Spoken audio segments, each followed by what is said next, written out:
Romansa terlarang, antar aku dan kakak-kakak tiriku. Bab 16. Pov Jinho. Beberapa menit sebelum pelelangan dimulai, aku bertemu Sujin di aula. Ia tampak sibuk membantu desainer busana terkenal Korea Selatan Kylie, yang terbang jauh-jauh dari New York hanya untuk menghadiri acara ini. Karena ayahku tidak bisa hadir, dia memberiku tanggung jawab penuh untuk mewakilinya. Katanya ini juga sekaligus bentuk hukuman karena aku memukul Seo Jin yang kini tinggal di penthouse dan enggan kembali ke Sadi dalam waktu dekat. Jinho, panggil Sujin sebelum aku sempat duduk. Ia menghampiriku bersama Kaye. Aku menyambut mereka dengan sopan. Senang bertemu denganmu hari ini, Nona Lee. Ia tersenyum. Cukup panggil aku Kaye. Aku mengangguk kecil. Ngomong-ngomong, aku tidak melihat Tuan Minjun. Apakah beliau akan datang? Tanya Kaye menoleh ke kami. Sujin cepat menjawab, beliau sedang sangat sibuk mengurus perusahaan akhir-akhir ini. Begitu ya? Kaye lalu menatapku. Berarti Jinho yang akan mengurusku selama acara ini, benar begitu? Kenapa harus aku? Mengasuh Isla saja sudah cukup menyulitkan, dan sekarang aku harus menghadapi wanita ini juga? Tapi seperti biasa, aku tidak punya pilihan. Aku duduk bersama Kaye di tengah-tengah acara pelelangan. Sebenarnya keluargaku dan keluarganya sudah berteman lama. Bahkan sempat ada rencana perjodohan antara kami berdua. Tapi aku menolak berkali-kali, hingga akhirnya mereka membatalkannya dan menarik semua investasi dari perusahaan kami. Pelelangan dimulai. Jumlah peserta tahun ini jauh lebih banyak dibanding tahun lalu. Meski aku bukan presiden resmi Sadi, aku tahu kondisi keuangan kampus saat ini. Dan memang sedang kesulitan. Inilah sebabnya kampus bekerja keras agar acara ini sukses demi keberlangsungan semua pihak. Sadi terlihat putus asa, ujar Kaye sambil menatap panggung. Apa maksudmu? Tanyaku padanya. Ia menunduk sedikit dan menyeringai. Seharusnya kau menyetujui perjodohan itu dulu. Kenapa aku harus melakukannya? Jinho, kau benar-benar tidak peka ya? Dia tertawa kecil dengan sopan tapi cukup sinis. Tangannya melingkari dasiku, memainkannya sambil berbisik. Kita berdua tahu perusahaan ayahmu sedang terpuruk. Dan itu memengaruhi universitas ini. Aku menatapnya tajam. Lalu dengan satu gerakan cepat aku menggenggam tengkuknya dan menariknya sedikit mendekat. Suara rahangku yang mengatup terdengar jelas. Dengarkan baik-baik, Kylie. Aku tidak butuh kamu atau harta keluargamu. Perusahaan kami bisa bertahan tanpa bantuan siapapun termasuk kalian. Jelas? Ia tampak kaget dan terintimidasi. Tapi sebelum sempat merespons, suara juru lelang mengalihkan perhatian kami. Untuk barang terakhir malam ini, kami mempersembahkan model kami. Aku melepas genggamanku dan kembali duduk. Tak lama Islam muncul di panggung. Ia terlihat gugup namun tetap memukau. Kepolosannya bahkan mengalahkan para model profesional malam itu. Juru lelang mulai memaparkan detail gaun yang dikenakan Isla, dari desain, bahan, pembuatnya. Lalu tiba-tiba, $25.000 untuk wanita itu, teriak seseorang dari barisan penawar. Aku menoleh. Seorang pria acak? Tidak. Itu adalah salah satu asisten Kaye. Mataku menatap Kaye yang masih duduk di sebelahku dengan senyum puas. Kau? Aku menahan amarah. Apa yang sedang kau rencanakan? Ia tetap menatap ke depan. Jika kau tak ingin bantuanku, mungkin kau akan mempertimbangkannya jika itu demi saudara tirimu. Dia tidak untuk dijual, desisku sambil mencengkeram sandaran kursi. Kaye hanya mendecakkan lidah. Kita lihat saja. Semua keputusan ada di tangan juru lelang. Aku menoleh ke Isla yang masih berdiri di atas panggung, wajahnya ketakutan. Suara penawaran terus berlanjut. $50.000, teriak Troy Kim mengejutkanku. $65.000. Asisten Kaye kembali menawar. $70.000, tanya juru lelang mengangkat palu. Aku panik. Aku harus menghentikan ini segera. Tapi bagaimana? Setujui perjodohan kita, dan aku akan menyuruh asistennya berhenti menawar Isla, bisik Kaye. Apa yang kau inginkan? Tanyaku dingin. Sederhana saja. Menikahlah denganku. Jika tidak, asistenku akan terus menawar dan tak ada yang bisa menghentikanku. Ia berdiri dan pergi. Penawaran terus berlanjut hingga mencapai $100.000. Aku terdiam. Kenapa aku tidak melakukan apapun? Apa yang salah denganku? Lee Jinho. Tiba-tiba Subin menghampiriku. Apa yang sedang kau lakukan? Aku menatap Isla lagi. Wajahnya takut. Juru lelang mengangkat palu. $100.000. Ada tawaran lebih tinggi? Kalau tidak akan saya tutup. Tidak. Aku tak akan biarkan ini terjadi lagi, seperti yang terjadi pada Ceren. $500.000. Semua mata tertuju padaku saat aku mengangkat kartu penawar. Isla pun menatapku. Matanya membulat terkejut. $500.000 dari pemuda tampan itu. Ada yang lebih tinggi? Hening. Sekali, dua kali. Terjual. Tepuk tangan menggema di aula. Tapi aku tak peduli. Aku berdiri hendak menemui Isla. Aku harus bicara dengannya. Aku harus menjelaskan bahwa ini semua tak seharusnya terjadi. Namun saat aku tiba di ruang belakang panggung, Isla tak ada di sana. Yang ada hanya Love. Di mana Isla? Tanyaku cepat. Aku melihat dia berlari ke arah belakang panggung. Min Hyuk mengejarnya. Beberapa menit kemudian Min Hyuk kembali sendirian. Di mana dia? Tanyaku panik. Aku bahkan tak menyangka dia bisa berlari secepat itu. Aku kehilangan jejaknya, ucap Min Hyuk sambil terengah. Menurutmu kemana dia pergi? Tanya Subin. Aku tak tahu. Tapi aku yakin dia tidak akan bertindak sejauh itu, kecuali jika seseorang membawanya pulang. Aku menatap Love. Ia tampak jujur. Aku menggeleng. Kita harus cari dia. Pindai seluruh tempat ini. Aku akan minta bantuan yang lain juga. Baik, kata Min Hyuk. Tentu, sahut Subin. Baiklah. Berpencarlah, seruku sambil mulai berlari. Kami semua menyebar. Aku hanya punya satu tujuan malam ini. Menemukan Isla. Sebelum semuanya terlambat. Aku sudah mencarinya kemana-mana, tapi tetap saja tak kutemukan. Aku memberitahu Nana dan yang lain tentang kejadian di pelelangan, dan mereka segera setuju untuk membantu mencari Isla. Aku bahkan sempat meninggalkan lingkungan kampus, berjaga-jaga kalau dia benar-benar pergi dari Sadi. Tapi tetap saja tak ada tanda-tanda kepergiannya. Aku mencoba menghubunginya lewat telepon, tapi dia tidak mengangkat.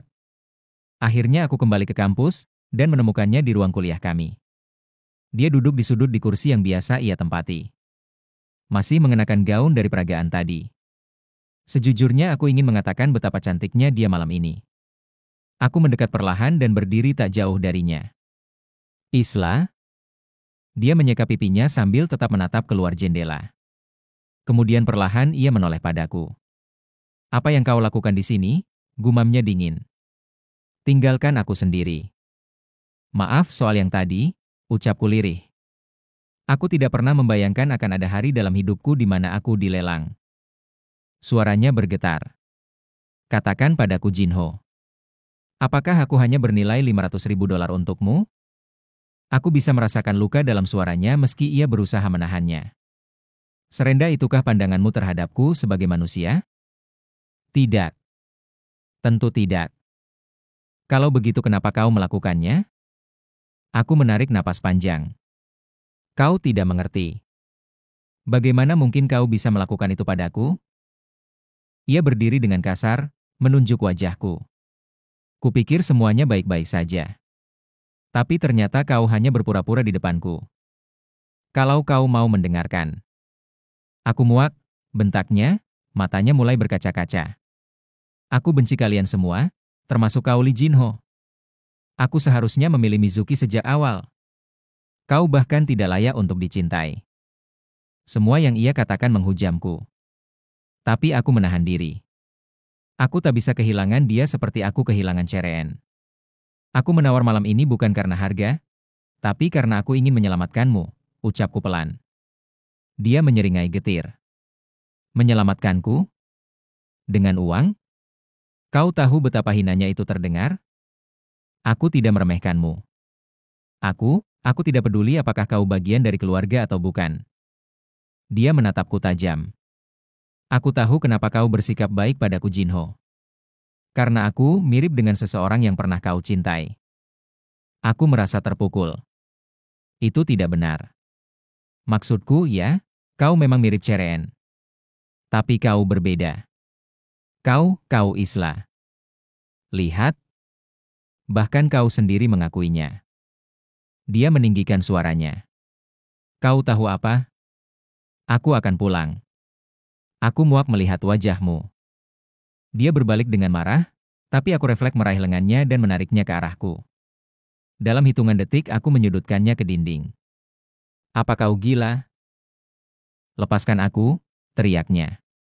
Aku tidak akan membiarkanmu pergi sebelum kau mendengarkan apa yang ingin kukatakan. Dasar pembohong. Dia mulai memukul dadaku, dan aku menahan kedua lengannya lalu menekannya perlahan ke dinding di samping wajahnya. Dia berhenti dan terdiam. Aku menawar karena aku tak sanggup melihat mereka memperlakukanmu seperti barang.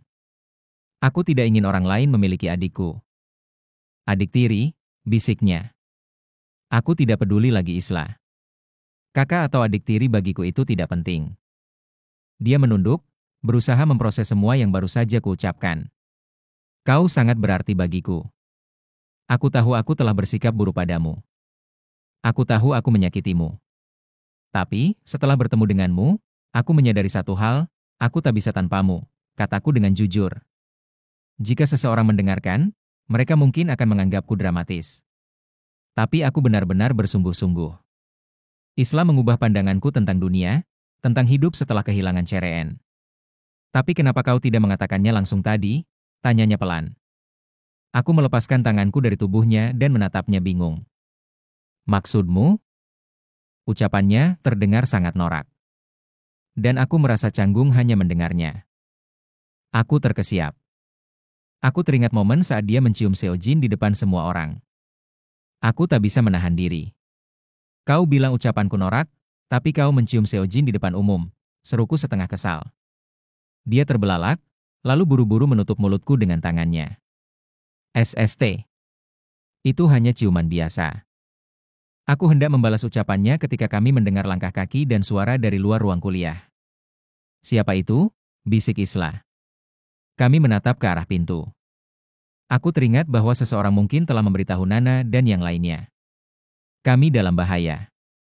Aku segera menarik Isla dan membawanya ke meja profesor. Kami bersembunyi di bawahnya tepat saat pintu terbuka. Aku menutup mulutnya agar dia tidak bersuara. Tubuhnya condong ke arahku, dan aku bisa merasakan detak jantungnya. Menurutmu dia akan sembunyi di sini? Suara seseorang terdengar. Itu hanya dugaan. Kita harus cek semua tempat, balas suara lain. Aku mengenal suara-suara itu. Nana dan beberapa teman kami. Bagaimana bisa hal seperti ini terjadi pada Isla? Dan bagaimana bisa Jinho ikut dalam pelelangan? Kupikir dia teman sejatinya. Apa? Siapa yang bilang itu? Aku nyaris ingin mengintip dan melihat apakah itu Woo Hyun atau Myung-soo. Sudahlah. Kita tidak tahu alasan sebenarnya, kata Nana akhirnya. Ayo kita cari ke tempat lain. Beberapa detik kemudian pintu tertutup kembali. Aku perlahan menurunkan tanganku dari mulut Isla. Kami menarik napas lega. Kurasa aku tahu sekarang kenapa kau tidak punya banyak teman, gumam Isla sambil menatapku. Dia dengan santai menyandarkan kepalanya di perutku sambil berbaring. Posisinya tepat di antara kedua kakiku. Aku tidak peduli dengan apa yang mereka pikirkan tentangku, bisikku. Yang penting hanya kamu. Hei. Ia duduk dan menatapku. Aku sudah bilang padamu untuk berhenti bicara begitu. Aku menangkup wajahnya dengan lembut, membuatnya terdiam dan menatapku bingung. Kenapa kamu begitu tidak adil padaku? Tanyaku. Tidak adil? Dalam hal apa? Jantungku berdetak kencang. Aku bahkan tak yakin kenapa. Kau bilang itu hanya ciuman. Tapi bagaimana kalau aku juga ingin kau menciumku? Aku menegurnya pelan. Alisnya terangkat sedikit terkejut. Kenapa kau ingin aku menciummu? Karena aku suka perasaan itu. Perasaan yang membuat jantungku berdetak cepat. Meski itu terasa salah. Kami saling menatap. Aku sadar aku terdengar gila. Tapi itu kenyataannya. Aku menghela napas dan mulai bangkit keluar dari bawah meja. Namun tiba-tiba dia menarik lenganku. Kau bilang aku membuat jantungmu berdetak cepat kan? Ya. Dia menatapku gugup. Kau juga pernah membuatku merasa begitu sebelumnya. Aku terdiam. Sebelumnya? Kapan? Dia tampak ingin mengatakan sesuatu tapi sulit baginya. Aku tahu itu. Mungkin terlalu canggung. Tapi kemudian, kau juga membuat jantungku berdebar kencang, Jinho. Aku mematung. Dan sebelum aku sempat berkata apapun, dia menarikku dan mencium bibirku.